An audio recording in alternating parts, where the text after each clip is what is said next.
کہ ایسی اولاد، پھر ایسے مومنین جو اپنے مرحوم کو یاد رکھیں، پھر ایسے خاندان والے جو اپنے مرحوم رشتہ دار کو یاد رکھیں، یہ مرنے والے کی مدد کرتے ہیں۔ اور ان کی مدد کس طرح سے ہو سکتی ہے، وہ 3-4 باتیں میں بتا رہا تھا۔ کل نماز شب کا تذکرہ آیا تھا کہ مدد میں سے ایک طریقہ ہے نماز شب۔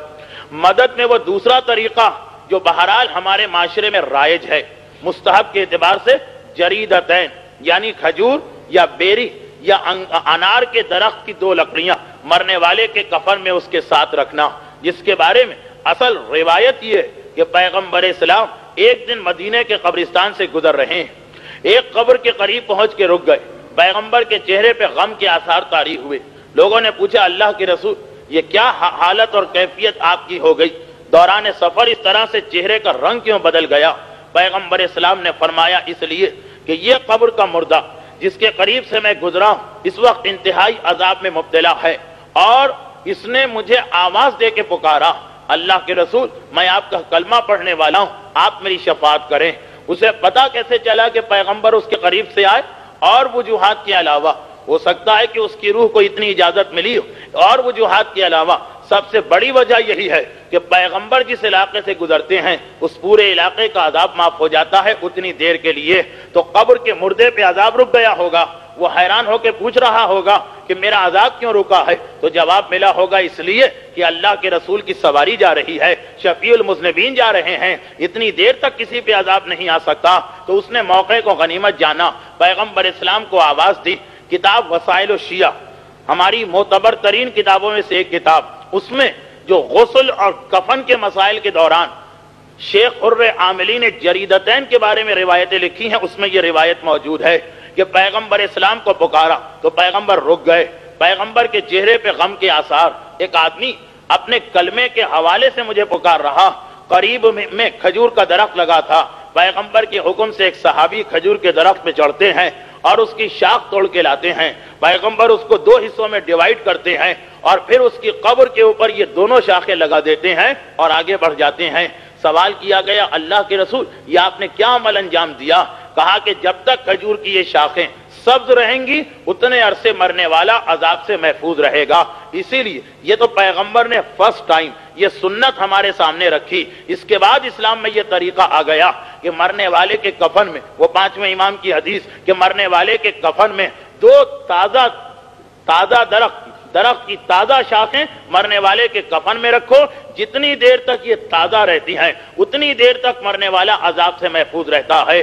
اور یہ بات تو بالکل واضح ہے کہ ان شاخوں کو سوکھتے ڈرائی ہوتے ہوتے کم سے کم 1 دن تو لگے گا، اور اس میں وہ قبر کی پہلی رات گزر جائے گی جو موسٹ امپورٹنٹ رات ہوا کرتی ہے، اسی میں تو سارا ڈیسیشن ہونے والا ہے کہ قیامت تک یہ مردہ کس حالت میں رہے گا۔ تو اگر یہ کھجور یا بیر یا انار کے درخت کی 2 تازہ شاخیں پہلی رات مرنے والے کو بچا کے لے گئیں تو بعد میں بھی اس کے لیے آسانی کے چانسز بڑھ جاتے ہیں، مگر یہ چیز بہرحال ہمارے یہاں کامن پریکٹس میں ہے، اس لیے اس سے زیادہ اس کی ڈیٹیل بتانے کی ضرورت نہیں ہے۔ تیسری چیز جو مرنے والے کی مدد کی جا سکتی ہے یہ وہ چیز ہے جس کا تذکرہ 8 یا 9 رمضان کو ہو گیا تھا، اس لیے فقط اشارہ کروں کہ اگر 40 مومنین مرنے والے کے حق میں گواہی دیں کہ ہم نے اس کو بہتر پایا، اچھا پایا، با ایمان پایا، تو اس کی وجہ سے ان 40 مومنین کی وٹنس کی وجہ سے مرنے والے کے عذاب میں کمی آ سکتی ہے، اس کا عذاب معاف ہو سکتا ہے۔ اسی لیے مستحبات میں کہ یہ بھی شامل ہے کہ انسان اپنی زندگی میں اپنا وصیت نامہ تیار کر کے رکھے، انسان اپنی زندگی میں اپنا کفن تیار کر کے رکھے، اور انسان اپنی زندگی میں اپنا شہادت نامہ تیار کر کے رکھے۔ سید نعمت اللہ جزائری علامہ مجلسی کے انتہائی قریب شاگردوں میں سے ایک، علامہ مجلسی جیسی عظیم شخصیت کے بارے میں، عظیم شخصیت ہے علامہ مجلسی کی، جن کے بارے میں ایک دشمن اہل بیت جل بھن کر اپنی کتاب میں لکھتا ہے کہ اس دین آل محمد کو اگر دین مجلسی کہا جائے یعنی ریلیجن آف مجلسی تو کوئی غلط نہیں ہوگا، کیونکہ معصومین کی تو ساری حدیثیں ہم نے اپنی حد تک چھپا دی تھی، ختم کر دی تھی، یہ مجلسی نے ان ساری حدیثوں کو دوبارہ لائف عطا کی ہے، اس کی وجہ سے یہ حدیثیں بچی ہیں۔ بڑا بلند مقام ہے علامہ مجلسی کا، مگر ان کا طریقہ یہ اتنا زبردست عالم کہ اپنا شہادت نامہ زندگی میں تیار کر کے رکھوایا ہے۔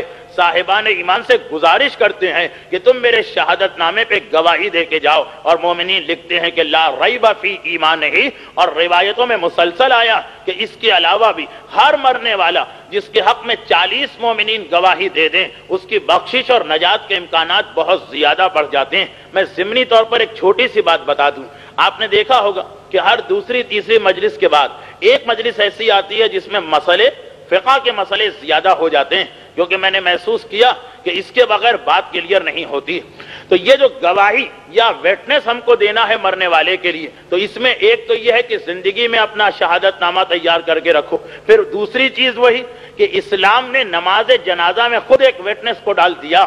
اگر 40 مومنین صحیح طریقے سے نماز جنازہ پڑھ لیں تو یہ بھی مرنے والے کے لیے گواہی بن سکتی ہے، جس میں ان کے ذہن میں کنسپٹ ہو کہ ہم کہہ کیا رہے ہیں، مرنے والے کے حق میں کیا گواہی دے رہے ہیں۔ البتہ یہاں پہ ہمیں انڈیا اور پاکستان میں ایک ایسا گروہ مومنین کا ملتا جو بہت پریشان ہو جاتا، بلکہ ایسے لوگ ہیں انڈیا اور پاکستان میں جو نماز جنازہ نہیں پڑھتے ہیں، بعض لوگوں کے شہادت نامے میں سائن کرنے سے انکار کر دیتے ہیں۔ بھائی کیوں؟ اس لیے کہ یہ آدمی تو داڑھی منڈواتا تھا، ہم کیسے لکھ دیں؟ یہ آدمی تو بے نمازی تھا، ہم کیسے لکھ دیں؟ یہ آدمی تو روزہ نہیں رکھتا تھا، ہم کیسے لکھ دیں؟ یا نماز جنازہ میں خصوصیت کے ساتھ پاکستان میں ایک بہت بڑا گروپ پیدا ہو گیا، وہ جو نماز جنازہ کی آخری دعا اللہم انا لا نعلم منہ الا خیرا وانت عالم بہ منا، پروردگارا ہمیں اس مرنے والے کے بارے میں سوائے خیر کے اور کچھ نہیں پتا ہے۔ تو لوگ نماز جنازہ نہیں پڑھتے ہیں کہ بھائی نماز جنازہ پڑھیں گے تو یہ کہنا پڑے گا کہ اللہم انا لا نعلم منہ الا خیرا، کہ ہم اس کو خیر پر جانتے ہیں، جبکہ ہمیں پتا ہے کہ وہ خیر پر نہیں، وہ بے نمازی، وہ داڑھی منڈا، وہ گناہگار ہے، وہ رزق حرام لینے والا۔ ہم شہادت نامے پہ دستخط نہیں کریں گے، ہم اس کی نماز جنازہ نہیں پڑھیں گے۔ اور ایک باقاعدہ مسئلہ بنایا جاتا ہے ہمارے یہاں کہ بے نمازی کی نماز جنازہ جائز نہیں، سوسائیڈ کرنے والے کی نماز جنازہ جائز نہیں۔ میں نے پہلے بھی ایک دن اشارہ کیا تھا کہ ہر وہ شخص جو مومن مرتا، یعنی 12 امامی شیعہ مرتا، چاہے وہ بے نمازی ہو، چاہے وہ شرابی ہو، چاہے وہ جواری ہو، چاہے وہ زانی ہو، چاہے وہ رزق حرام کھانے والا ہو، چاہے وہ سوسائڈ کرنے والا ہو، نماز جنازہ واجب کفائی، نماز جنازہ معاشرے کو پڑھنا پڑے گی۔ نماز جنازہ کے بارے میں یہ نہیں کہہ سکتے ہیں کہ اس کی نماز جنازہ نہ پڑھو، وہ تو نہیں، سارا معاشرہ گناہگار ہو جائے گا اگر اس کا جنازہ نہیں پڑھا گیا۔ اس لیے کہ 12 امامی شیعہ کی نماز جنازہ، مسئلہ تو مسلمان تک کا ہے، لیکن میں فقط اس لیے کہ مجمع جو ہے اس کے اعتبار سے بات کروں کہ واجب کفائی میں سے ہے، چاہے وہ کتنا ہی بڑا گناہگار کیوں نہ ہو۔ بلکہ کسی نے تو کہہ دیا تھا کہ بے نمازی تو اور زیادہ محتاج ہے کہ اس کے حق میں دعا کی جائے، شرابی تو اور زیادہ محتاج ہے کہ اس کے حق میں دعائے خیر کی جائے۔ بہرحال وہ ایک الگ مسئلہ۔ تو نماز جنازہ تو ہر ایک کی پڑھنا، مگر لوگ آ کر کہتے ہیں کہ مولانا یہ ہم نماز جنازہ میں گواہی کیسے دیں کہ وہ خیر پر ہے؟ ہم گواہی کیسے دیں شہادت نامے میں کہ وہ خیر پر ہے؟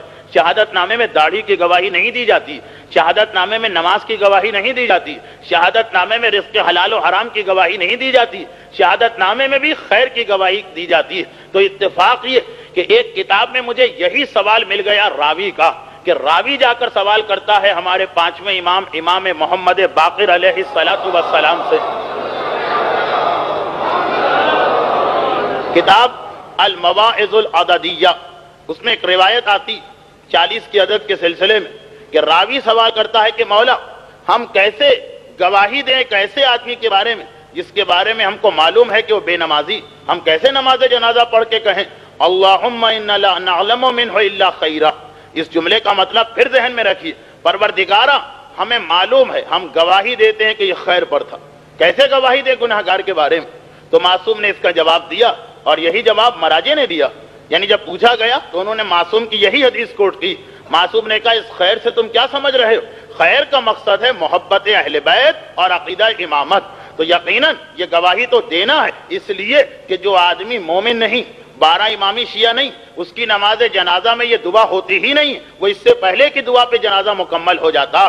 یہ ہمارے یہاں 5 تکبیریں، باقی تو 4 تکبیروں پہ نماز ختم ہو جاتی، یہ چوتھی دعا کی ضرورت ہی نہیں پڑتی ہے۔ تو ہم یہ نماز اور روزے کی گواہی نہیں دے رہے ہیں اللہم انا لا نعلم منہ الا خیر، پروردگارا ہم اس کے خیر کی گواہی دے رہے ہیں، اور خیر کا مقصد کہ یہ ہم جانتے ہیں کہ بہرحال امامت کو مانتا تھا، محبت اہل بیت کا اقرار کیا کرتا تھا۔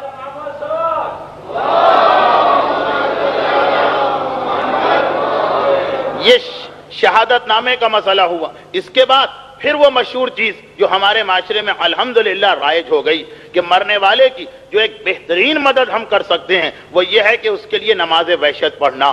نماز وحشت جو بہرحال کافی عرصے تک ذہنوں سے دور رہی، لیکن اب ہمارے معاشرے میں اس کا رواج ہو گیا۔ اور وہ جو تیسری چیز میں نے بتائی کہ 40 مومنین کا گواہی دینا مرنے والے کے حق میں مفید ہے۔ حضرت داؤد کی وہ حدیث اشارہ کر دوں، عابد کا انتقال ہوا، نماز نہیں پڑھی، پروردگار نے سرزنش کی، تنبیہ کی کہ کیوں نہیں گئے نماز جنازہ میں، اور پھر بتایا کہ 40 لوگوں کی گواہی کی وجہ سے وہ بخشا جا چکا۔ تو اس تیسرے اصول کو علماء نے چوتھے اصول کے ساتھ ملایا۔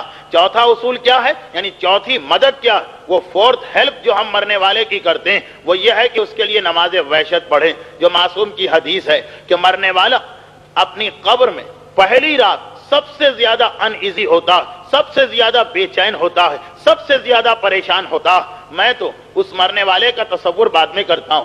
اکثر ایسے لوگوں سے مجھے ملنے کا موقع ملا کہ جو لوگ بہت زیادہ ٹریولنگ نہیں کرتے، کم آتے جاتے ہیں، وہ اگر کسی 5 اسٹار ہوٹل میں بھی لے جا کے رکھا جائے تو پہلی رات کو بے چینی محسوس کرتے ہیں۔ بہت سے لوگوں کو میں جانتا ہوں، میرے سامنے وہ لوگ ہیں جو فریکوینٹ ٹریولنگ کرتے ہیں، اس لیے ان کو تو یہ مسئلہ سمجھ میں نہیں آ رہا ہوگا، لیکن خود آپ نے دیکھا ہوگا کہ جو لوگ سفر کم کیا کرتے ہیں، جب کبھی ان کا گھر چینج ہوتا، وہ سفر میں کہیں جاتے ہیں، پہلی رات کو نیند نہیں آتی، اے سی چل رہا ہے، نرم اور آرام دہ بستر لگا ہوا ہے، کمرے میں ہر فیسلٹی موجود ہے، عالیشان کمرہ ہے، بہترین کارپیٹ ہے، مگر پہلی رات ہے تو نیند نہیں آ رہی ہے۔ تو یہ قبر کا سفر کہ جس میں تو ہر آدمی فرسٹ ٹائم ٹریول کرتا ہے، قبر کے اندر تو کوئی فریکوینٹ ٹریولر ہو ہی نہیں سکتا ہے، اب پہلی رات وہاں پہ جا رہے ہیں تو اندازہ کیا جا سکتا ہے کہ پہلی رات کے بعد آدمی وہاں کتنا گھبرایا ہوا اور پریشان ہوگا۔ معصوم فرما رہے ہیں کہ اس وقت مرنے والا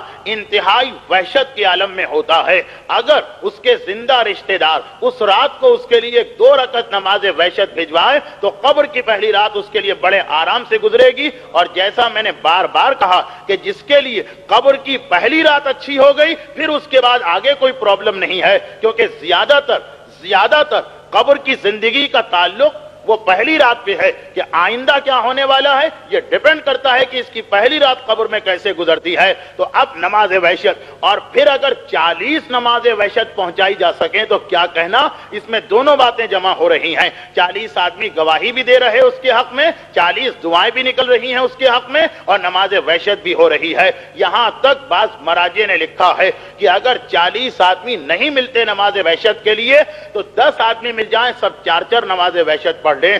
اگر 10 بھی نہیں ملتے، 5 مل جائیں تو یہ سب 5 آدمی مل کے نماز وحشت پڑھ لیں، 40 کا فگر مکمل کر لیں، 8 نماز وحشت پڑھ کر۔ 5 بھی نہیں ملتے، 1 آدمی ملتا ہے مرنے والے کا ہمدرد، خیر خواہ، اس کا سنسیئر دوست، یہ 1 آدمی 40 نماز وحشت پڑھ لے تاکہ 40 کا فگر مکمل ہو جائے، البتہ بے قصد ورود نہیں بلکہ ان 2 اصولوں کو ملاتے ہوئے۔ اور یہاں پر میرے سامنے شیخ عباس قمی کی وہ روایت آ گئی جو شیخ عباس قمی اپنے استاد مرزا حسین نوری کے حوالے سے نقل کر رہے ہیں۔ مرزا حسین نوری مجلسی ثانی کہلاتے ہیں، سیکنڈ مجلسی۔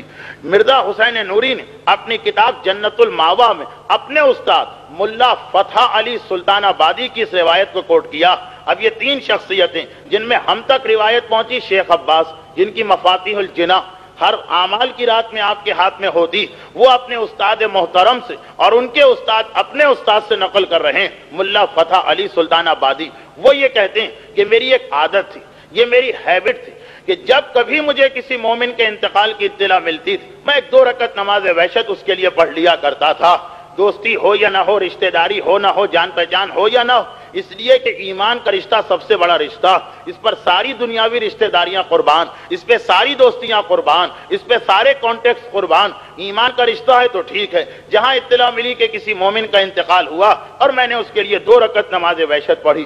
ایک دن میں بازار سے جا رہا تھا، ایک نوجوان نے میرا راستہ روکا اور کہا کہ کیا آپ ہی ملا فتح علی سلطان آبادی؟ میں نے کہا کہ ہاں، بتاؤ تمہیں کیا کام ہے؟ جواب دیا کہ میں آپ کی تلاش میں تھا، مجھے لوگوں نے آپ کا نام بتایا تھا، میں ڈھونڈتا ہوا آ رہا تھا، بازار والوں نے بتایا کہ یہ آپ ہی۔ پوچھا ملا فتح علی نے کہ کام کیا ہے یہ تو بتاؤ، تو جواب دیا کہ یہ بتائیے کہ آپ کون سا خاص عمل کیا کرتے ہیں؟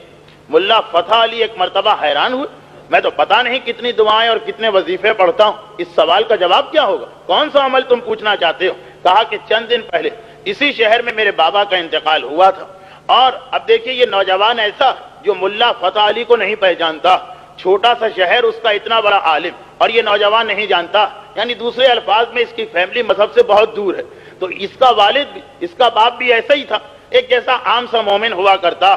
تو وہ کہہ رہا کہ میرے والد کا انتقال ہوا، ہم بڑے پریشان کہ پتہ نہیں ہمارے والد پہ کیا گزر رہی ہوگی۔ چند ہی دنوں کے بعد میں نے اپنے والد کو خواب میں دیکھا اور ان سے پوچھا کہ کیا حالت ہے آپ کی؟ ہم تو بہت پریشان ہیں، اس لیے کہ رزق کے معاملے میں بھی لاپرواہ، اس لیے کہ عبادتوں کے معاملے میں بھی لاپرواہ۔ البتہ ایسے مومنین تو بہت کم گزرے ہیں اسلامی تاریخ میں کہ جن کے یہاں واجبات کا خانہ بالکل ہی خالی رہا کرتا۔ بہرحال یہ لاپرواہ تھا، بہت ہی ایزی لیتا تھا، کبھی پڑھا کبھی نہیں پڑھا، کبھی صحیح کبھی غلط۔ تو والد سے پوچھا کہ آپ کی کیا حالت؟ کہا بیٹا میں تو بڑی پریشانی میں گھر گیا تھا، چاروں طرف سے بلاؤں نے مجھ پر ہجوم کر دیا تھا، عذاب خدا مجھے اپنے گھیرے میں لینے کے لیے آ رہا تھا، اور چاروں طرف سے عذاب آ رہا، ہر طرف سے عذاب بڑھ رہا ہے، آدمی کی کیا حالت ہوگی؟ دیکھیے عذاب کا آنا تو بات کا مرحلہ، عذاب انسان کو ٹچ کرے یہ تو بات کا اسٹیج، خالی عذاب آ رہا، مگر بیٹا عین وقت پر مجھے پتا چلا کہ یہ سارا عذاب ہٹا دیا گیا، سارے عذاب کو دور کر دیا گیا۔ میں حیران ہو گیا، فرشتوں یہ عذاب آ کے کیوں جا رہا؟ کہا اس لیے کہ ملا فتح علی سلطان آبادی نے تمہاری مدد کر دی ہے۔ میرے باپ نے مجھ سے کہا بیٹا بس یہ مجھے قبر میں پتا چلا پھر تو میں بڑے آرام کے ساتھ ہوں۔ اب بیٹا کہہ رہا کہ میں آپ کی تلاش میں نکلا اے ملا فتح علی کہ آپ نے میری باپ کی کیا ہیلپ کی ہے، کیا مدد کی ہے۔ ملا فتح علی کہتے ہیں کس دن کی بات ہے؟ تمہارے والد کا انتقال کب ہوا؟ پتا چلا کہ مثلا پچھلے جمعے کو۔ کہا کہ ہاں بیٹا پچھلے جمعے کو مجھے کسی نے اطلاع دے دی کہ شہر کے فلاں محلے میں ایک مومن کا انتقال ہوا۔ اپنی ہیبٹ کے مطابق مجھے اس کا نام بھی نہیں پتا، لیکن یہ پتا ہے کہ ایک مومن مرا۔ میں نے تمہارے باپ کے لیے اسی رات کو 2 رکعت نماز وحشت پڑھی تھی، اور یہی نماز وحشت کام آئی تمہارے باپ کے۔ تو یہ شیخ عباس قمی خود تحریر فرماتے ہیں کہ میرے استاد محترم نے مجھ کو یہ بتایا، اور پھر اس حدیث کا ریفرنس دیا جو کئی کتابوں میں ہے، کئی کتابوں میں ہے۔ ملا کاظم طباطبائی العروۃ الوثقی رسالہ عملیہ میں یہ روایت نقل فرما رہے ہیں۔ رسالہ عملیہ میں انتہائی معتبر روایت آتی ہے کہ پیغمبر نے فرمایا کہ جب کبھی تمہارے کسی مردے کا انتقال ہو تو اس کے لیے ہدیہ بھیجا کرو۔ البتہ یہ روایت کمپلیٹ ہے، نماز وحشت کی روایت انکمپلیٹ ہمارے یہاں پڑھی جاتی ہے۔ کمپلیٹ روایت یہ کہ جسے ملا کاظم طباطبائی نے العروۃ الوثقی میں نقل کیا۔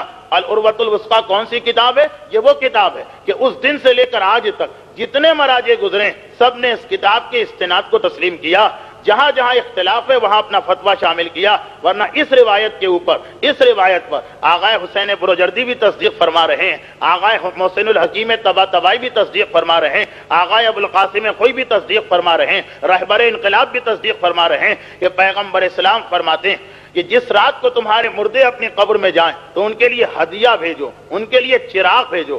اللہ کے رسول مردے کو کیا ہدیہ بھیجا جائے؟ ایک تو کل والی روایت تھی شب جمعہ، ایک ہے نہیں اسپیشلی فرسٹ جو پہلی رات ہوتی ہے فرسٹ نائٹ، پیغمبر نے کہا سنو کہ جب تم میں سے کوئی آدمی 2 رکعت نماز وحشت اس طرح پڑھے کہ پہلی رکعت میں الحمد کے بعد آیت الکرسی، اور دوسری رکعت میں الحمد کے بعد 10 مرتبہ انا انزلنا، اور بعد ختم نماز مرنے والے کے لیے دعا کہ اللہم وابعث ثوابہا الی قبر فلان، یا اردو میں خداوندہ اس کا ثواب فلانے کے قبر میں بھیج، تو پروردگار عالم 70,000 ملائکہ کو حکم دیتا ہے کہ وہ نور کے تشت میں، نور کی ٹرے میں مرنے والے کے لیے جنتی لباس لے کے جائیں۔ 70,000 فرشتے اس مرنے والے کے لیے نور کی اس ٹرے کے اندر یہ 70,000 جنتی حلے لے کے اس طرح جاتے ہیں کہ قیامت تک کے لیے مرنے والے کی قبر کو ایکسپینڈ بھی کر دیا جاتا ہے، اس میں جنت کی روشنی بھی لگا دی جاتی ہے، اسے جنتی لباس بھی پہنا دیا جاتا ہے۔ روایت کا یہ حصہ آپ کا سنا ہوا ہے،